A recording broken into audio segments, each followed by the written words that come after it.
Welcome to Brave. Be inspired by the best leaders of Southeast Asia tech.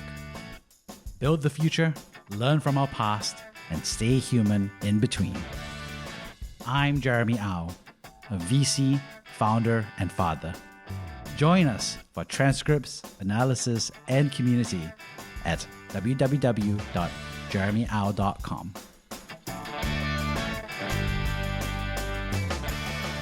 So dreams. Yeah. Okay. So seeing our dreams, right? And I feel like that's a big phrase. And I think that's also actually a great encapsulation about your other two spheres of work, right? Because you work in the, helping, political groups with their campaign message. There's a lot of dreams that are actually on screen, on video that you're doing there, but also a lot of the societal change work that you're doing to help people in different countries and stand up for Singapore as well. There's also a lot of dreams, right, that people are seeing, not necessarily in screen, but coming to life, right? So tell us more about, at least on the societal change side, like, what was it like to start building Stand Up for Singapore? It was great. It was in the year where I was going through a personal development course, and weekly we'd be asked, "What are you too afraid to do, and why wouldn't you do it?" Right? And suddenly there's this sense of like, yeah, I get so angry seeing Singaporeans get down on a country that is really very prosperous, very blessed, has so much resource, and the way we talk online sometimes sounds like we're powerless and without hope, right? And I just found it incongruent, but I found myself getting angry so often, and I wasn't sure what the anger was about. Then I realized actually my anger was just around the fact that we weren't doing anything with everything we have, right? We were just putting out words and telling stories about how we were powerless, which was so strange to me. Yeah, so a bunch of friends and I were doing a Bible study. And this Bible study was very different from the regular ones, which were more like listening comprehension. This one was asking, like, when you look around you, right, when you see your community, what are the gaps do you see? And what can you do to get into those gaps and do something real? And suddenly there was this incident on the MRT, right, where auntie versus some young lady were arguing, and it got really big. And for the first time, it became a social media event because Stomp had just come out, right? The SPH gossip and like outrage site, right? And people started posting videos of this argument, right? And it was like the first time we saw an interpersonal breakdown happen on such a large scale, like everyone was in on it, right? And we noticed that after that, when we stepped onto the train, there was this like strange discomfort that we felt, right? That people were more quiet, more withdrawn, almost like they were afraid of just showing themselves in public. And it was a whole bunch of us independently thinking, yeah, this is some chill has fallen upon Singapore. So we decided, okay, let's do something, right? What about that event changed the mood on the train, and what could we say to bring us back to where we were? Yeah, so we started Stand Up for Singapore. We invited a whole bunch of young people to go on the trains and have conversations with strangers and say, hey, you could be my auntie, or you could be my uncle, right? And how are you feeling right now, right? Just initiating a conversation among strangers. And it was beautiful, right? We saw 400 people show up at Youth Park, right? And we briefed them and we sent them out, and conversations are happening, right? And connections are happening. And I think it was, for us, a very beautiful day. And not only that, it got noticed. I think PM Lee caught wind of it, and he talked about it during the National Day rally, right? And then we went, okay, this is interesting, right? Yeah, and in that same year, that first event gave us courage to intervene around the bus strikes that happened. I think some drivers from China were very upset, and then they refused to drive, right? And that created a whole series of social media responses about, again, foreigner local issues. But one thing we noticed was that as much as people were complaining, they were still taking public transport, right? So whatever anger you feel, you still go and you still expect a bus to pull up. So we thought, why not on Christmas Day, we get folks who are taking the bus to just write a thank you card to the drivers, lah, right? So in 2012, Christmas Day, again, a whole bunch of youths went out. We handed out cards to people, asked them to just say something nice to this driver who's driving you around on a public holiday, right? And again, it was a beautiful day, yeah. So it started with these very kind of meta campaigns, very like, they're not very dark and gritty kind of issues. They were more about how we are with each other, right? And how we are with certain groups, like say the bus drivers and such. Now they're called bus captains, right? Yeah. And just examining what our relationship is to each other in the public space. Yeah.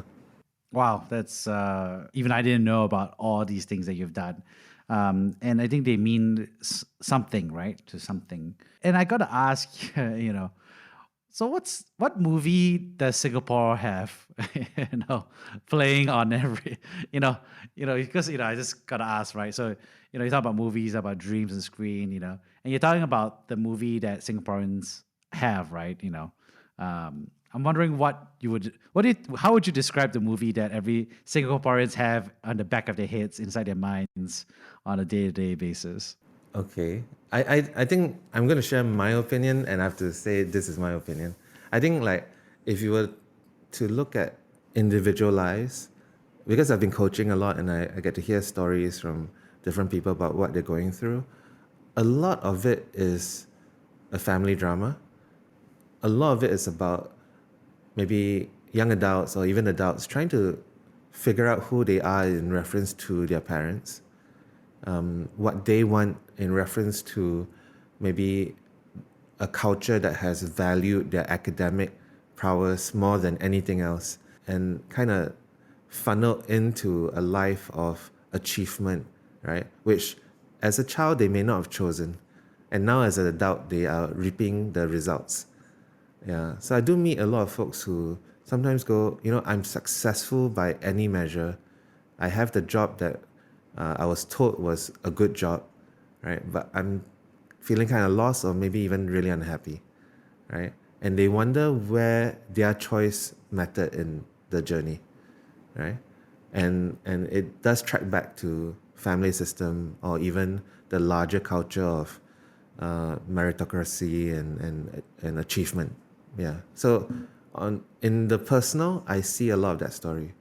On the macro, I think, and I wrote about this in this essay I had to write for the birthday book. Like, I kind of see Singapore as a traumatized child. That for a long time we didn't own our identity, right? We were a product of a business deal between the British and Malaya. Then, after maybe 100+ years of that, suddenly, and of course within the 100+ years, so much impact of like segregation within the colonial system, being told we were, subjects to another power, right? And suddenly like being told, therefore, we belong to something that we have never seen, almost, right? Like this far off kingdom, yeah. Then suddenly we are taken over by the Japanese in a very violent and brutal way, right? Only to be liberated again a few years later, only to get dumped by the British when they exited, and then in a very short marriage in Malaya, only to get ejected or left, right? Yeah. So for a good chunk of our history, we didn't own our story, right? And in 1965 and onwards, a lot of it was survival. So if Singapore were a child, right, trying to grow up in all of that, for a good chunk of our history, we were not a wanted child. We were not loved or we were not safe. Yeah. And by the time we get to define ourselves, I think we're in this pretty severe state of survival. and then all of us are born into it, right? So if you draw that line, right, in the continuum of the Singapore story, we are in the brighter days, but from very dark past, if that makes sense. Yeah. And I don't want to make light of the suffering of the past. In fact, I'm trying to understand it, right? But I'm also trying to draw a link that if we grow up in that culture of always fearing for our survival, how does that impact our sense of self now, right? And what is our story if we're going to go forward? What is that powerful, courageous story? I don't know what that is just yet, but I think in our little interventions, when we do our small interventions out there with stand up, or when we go overseas and try and be generous and give to those who truly have it worse, right? I think we get to see little glimpses of who we can be and not just run that survival story all the time, because I'm sure, it impacts the way you see yourself to always be told that you don't have enough. Yeah. Wow, that's deep, right? Because we're talking not just about history, but not only about culture, but also some of the decisions that have been made in the past, and the decisions that we have to make in the future that's grounded of that core Yeah. emotional reality, right? The narrative reality.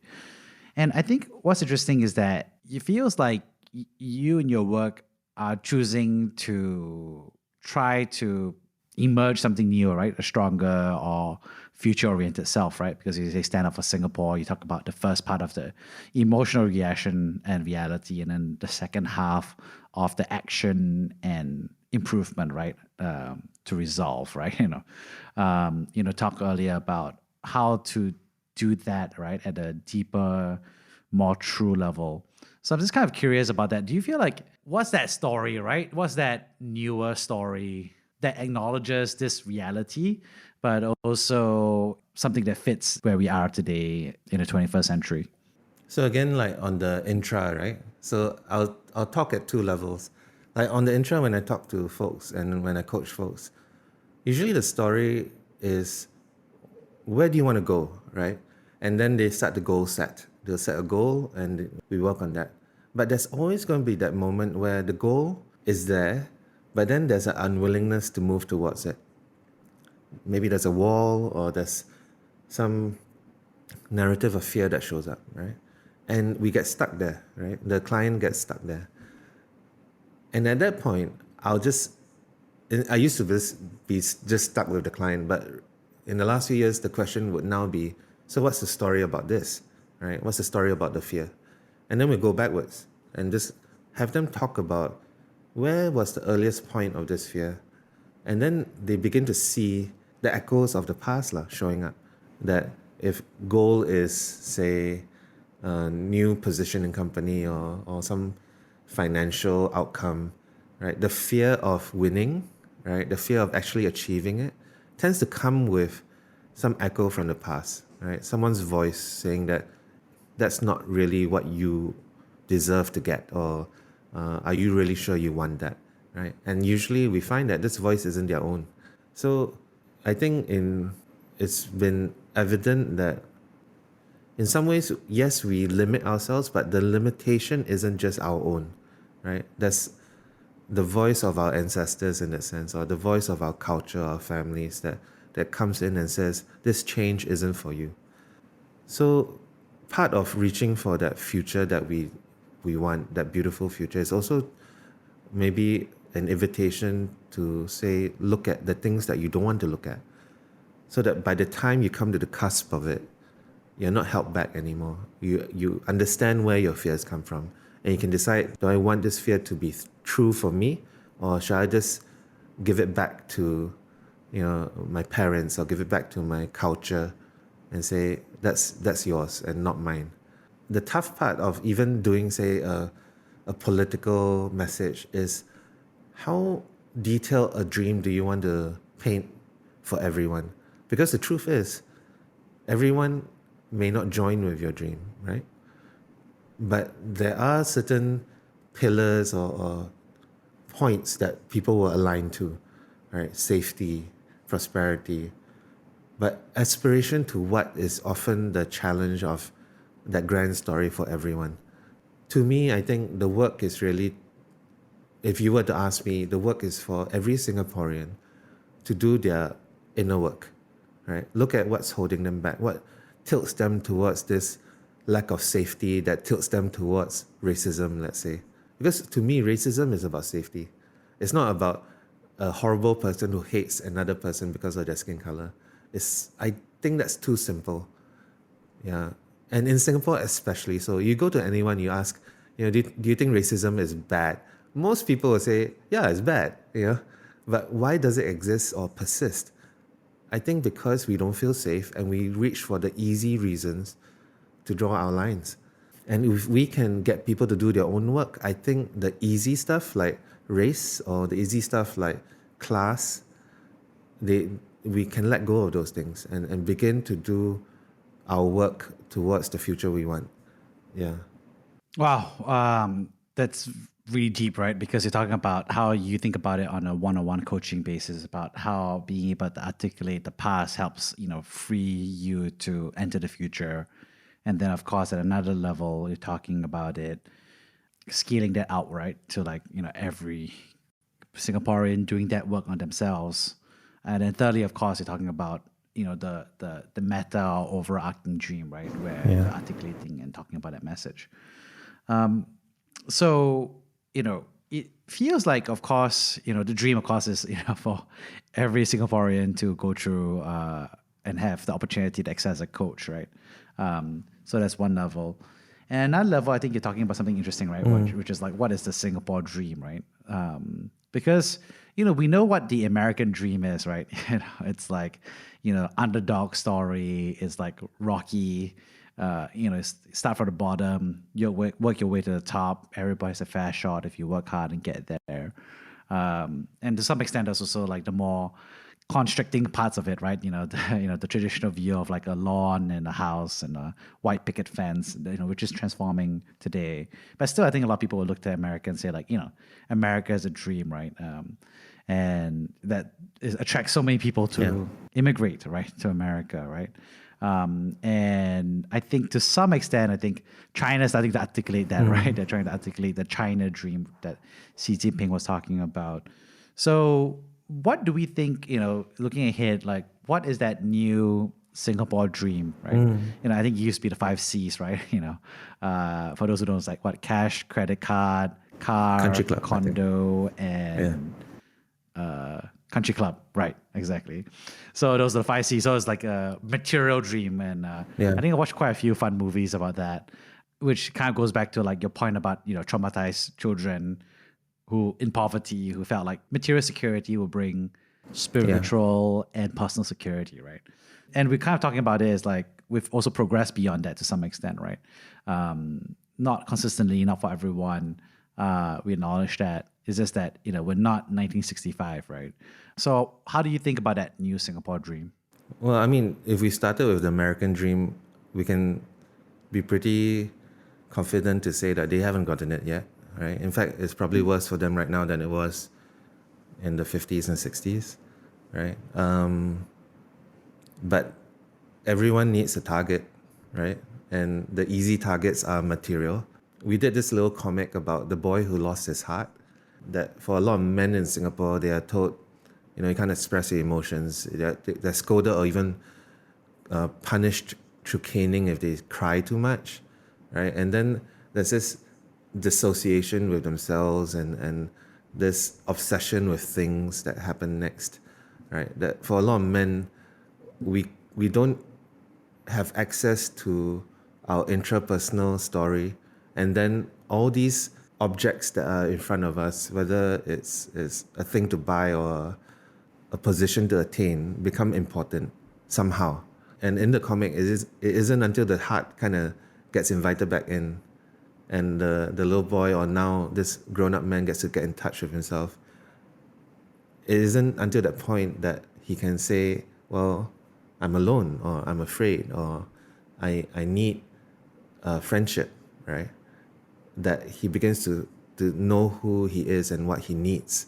So what is our collective dream? I think on the macro level, I think we are in that place again where the world isn't safe anymore. So I think it'll be easier to say, let's go work towards that safety again. Let's go work towards prolonged, sustained prosperity, because things are up in the air now, right?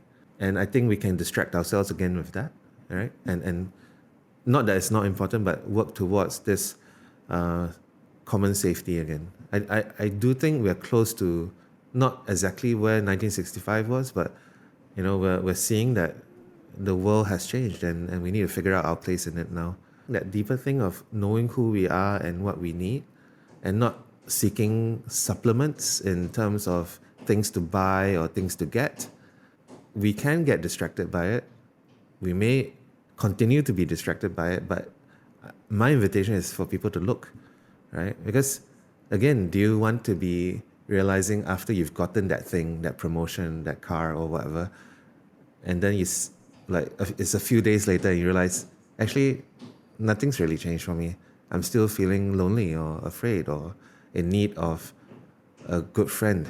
Yeah, that's my dream for Singapore, right? It's so easy to find the supplement or the idol or the distraction. Doing the self work, I think, is so rewarding, because after that, we get to know who we are.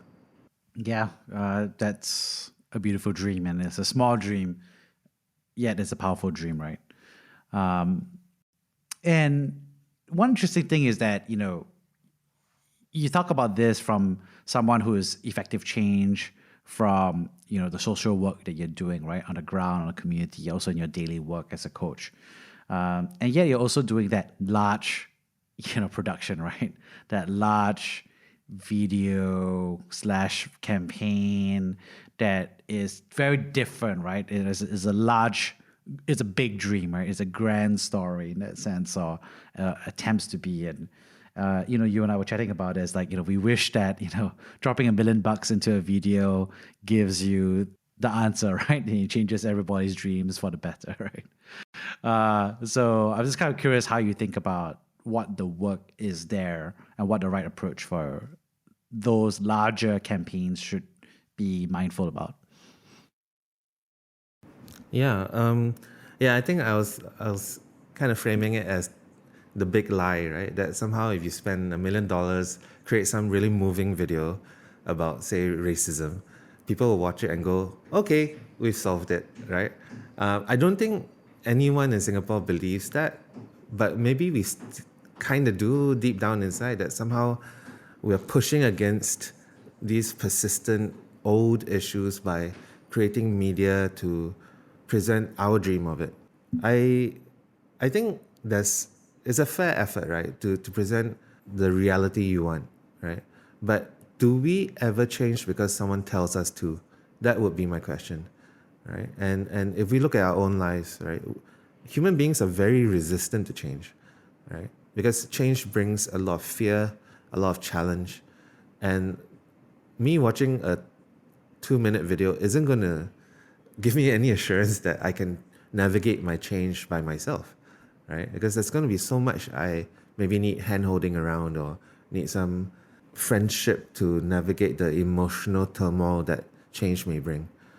So for me, it is about community. It is about friendship.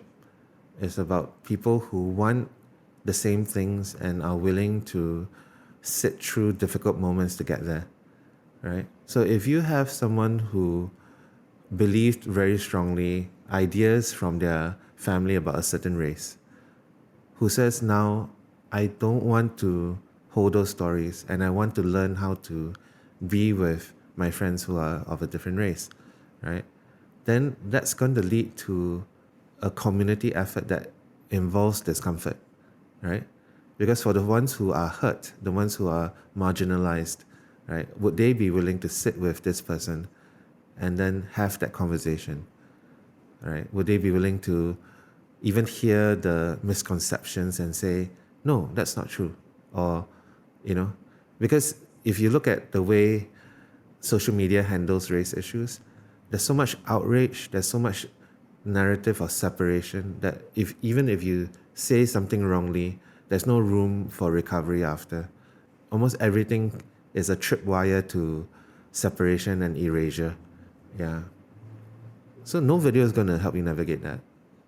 You know, it's going to take a lot of patience, a lot of love, and a desire for a different Singapore for us to get there. So it will take community, and this community needs to be made up of people who are humble enough to see that they have their own darkness, and that someone who's trying to make amends, someone who's trying to join with them, right? They may not look so great on the outside, but maybe we can take that step of faith of wanting to be together as the first point of contact. They don't need to be perfect to enter in. I think that's what I'm saying, right? Or else, if that bar is so high, then we'll never come together. We'll never become a community.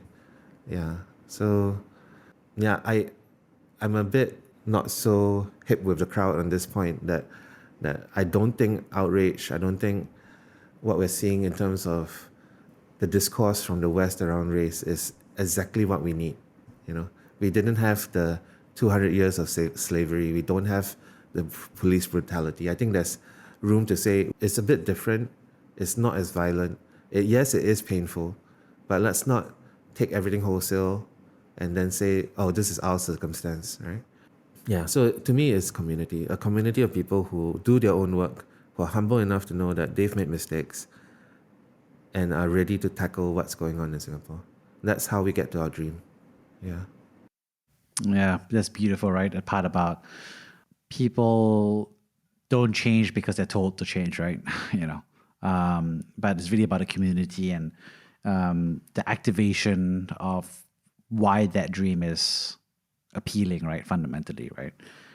Yeah, I think there is that desire, right? I feels like there is a desire in Singaporeans for that bigger, broader, more open, more confident posture, right?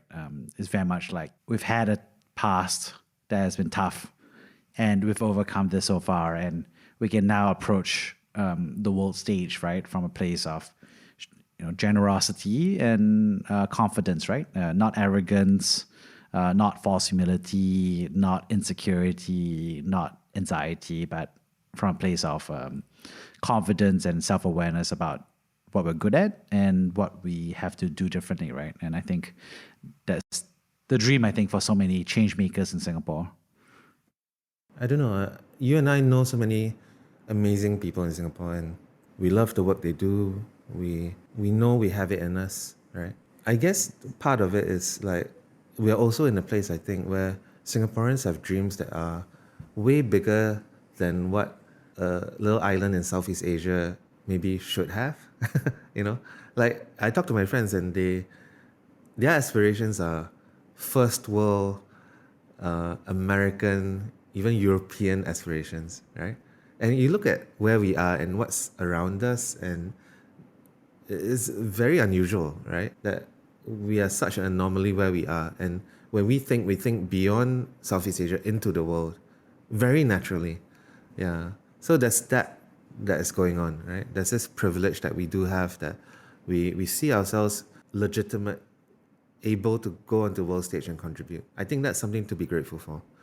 I think part of me, I just ask that we ground ourselves also in Southeast Asia, right? To see what's around us, to contribute where we can, to recognize that what we have truly is kind of exceptional. Not in an arrogant way, but like it's strange, right? Like you go up, you go north, you go south. There are struggles people going through that are very different and exacerbated right now because of COVID. I was coaching someone from KL, a young lady who's working there, and they're in full lockdown, right? And the things she is facing is so much different from us right now. Yeah. So what is this big dream? How do we get there? Yeah, I really don't know how to answer it. I'm afraid. But I think in the meantime, I want to stay grounded. I want to stay connected. I want to talk to people about what they're going through, whether in Singapore or overseas. And I feel like in that, I can find things I can apply myself to and be useful and help someone feel a little better about themselves at the end of the day. I don't think I answered your question. Well, it's not a question that's really answerable, right? Yeah. It's more like at best a conversation and this question that we can, explore together. And I think it still has to be lived through at best, and at worst, kind of like something that we have to work on every day, right? Um, so, starting to wrap things up here, Wally. So, as in your work as, a storyteller and as someone who's been impacting, um, Singapore and Southeast Asia through your work in, digital media and communications and storytelling, you must have had some tough times as well, right, over the past, and you kind of hinted at them along the way. I was just would love to hear maybe a story about when you had that adversity, how you overcame it, and how you chose to be brave. Yeah, being brave. I mean, I almost drowned in a riptide once, and I realized in the midst of almost drowning, I get very calm, strangely. But there was this moment in another time when I was in Kalimantan, and it was part of that first trip to give out masks and figure out what to do. Uh, I had stayed behind to give more workshops on what is the haze, why is it different from other problems that folks face? Why is it a surgical mask wouldn't be enough to filter out the particles? Because that was what the government was asking people to use, a surgical mask in the midst of a PSI 2008, 2009 day, right? And all these surgical masks had so many gaps and it didn't make sense. I had stayed behind. I was in my hotel room. I had given out all my gear, all my air purifiers to the partners on the ground. And then I was told that the airport was closed on the day I was supposed to fly, right? And then I was stuck there for another 3 days in that room, trying to survive in that room with no safety equipment for myself. Yeah, so I started to improvise. I used tape to seal up the gaps in the balcony door. I didn't have air purifier, so I taped over the air conditioning vent, the intake vent, with a pillowcase, and used that as a cotton filter for the air. And I discovered, oh, it works because I still had my measuring equipment. It actually cut the haze down by half in my room. Yeah, so there are all these things I was doing, just trying to figure out, okay, how am I going to make it for the next day? Because I kept thinking, okay, tomorrow it'll open, tomorrow it'll open, and it kept going on. At one point, I had done everything I could do. I sat on my bed, right, and I felt myself freeze, right? I felt my whole body just tense up. I couldn't move, I couldn't breathe, and all I could imagine was my own death. I was just saying, oh, I'm going to die, I'm going to die, I'm going to die. And I think it went on for a good 5 to 10 minutes, right? Just sitting there feeling like I had done everything I could and I couldn't do anymore. And if I couldn't get out, I was going to die. It came, it took over, and then it passed, right? And after that, there was a lot of anxiety, there was a lot of crying even. But after that came and went, I realized in that moment I had felt what all my friends were feeling in Kalimantan, the ones who couldn't leave. This is their everyday, right? They can't breathe the air that is around them. They can't protect their children. They they're paralyzed and they're in fear. Yeah. I don't think it was bravery I felt after, but rather empathy, right? That this is what they're going to be facing. And that gave me resolve around how can I solve this in a more sustainable way, right? Because you can't wear a mask to sleep, right? You can't give a mask to a child, right? Pregnant women are not supposed to wear masks because of the oxygen deprivation it creates. So, yeah, the whole idea for a shelter, Haze shelter, came out of that moment of great fear, and what I learned later was great empathy, lah. So I do think to be brave is really to feel your fear, right? To know that this is happening and then make a choice around that next. Yeah. Because there's wisdom in the body, right? That there isn't enough air for you right now. And I needed to know that, because prior to that, I was like, really comfortable in my equipment, right? But now, yeah, I was really maybe grounded around what the people in Kalimantan needed. And I wanted to be a part of changing that. Yeah. Wow, that was really touching and powerful story. Not because of the challenge, but of the empathy it created for you, right? And how it changed you. Wow, I think that's a good way to start wrapping up the show here. And I think there were three things that really struck me about what you shared. I think the first, of course, was talking a little bit about storytelling and how movies are our dreams, right? Come to life and the catharsis. And so I really appreciate, I think, that take, right? The insider take on storytelling and movies and all of that. And I thought that was hopefully a good window for people to start exploring and being more thoughtful about why and how they're consuming whatever they're consuming in terms of content, movies, or ideas. But I think the second thing is that I also really appreciated your take on the Singapore dream, right? Which is what has been the dream or nightmare that people have, their fears, their concerns, their hopes over the past 50 years, and also what we see, could be the green shoots for a new dream to emerge. And I think your tips around how to articulate it and how to nurture it to life, which hopefully will be a roadmap for other people in the new media space as well as the social change space.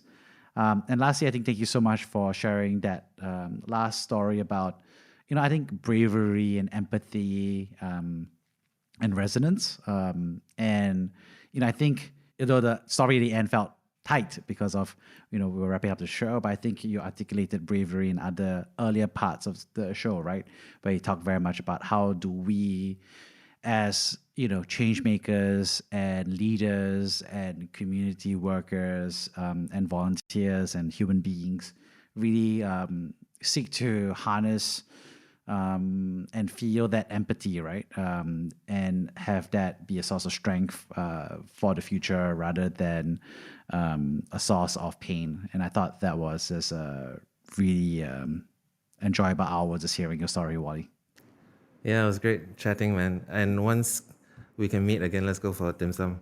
Can't wait for dim sum. Thank you so Man. much, Wally, for coming to the show. Yeah, thanks, man. I'll catch you soon. Thank you for listening to Brave. If you enjoyed this podcast, please share this episode with friends and colleagues. Sign up at www.jeremyau.com to discuss this episode with other community members in our forum. Stay well and stay brave.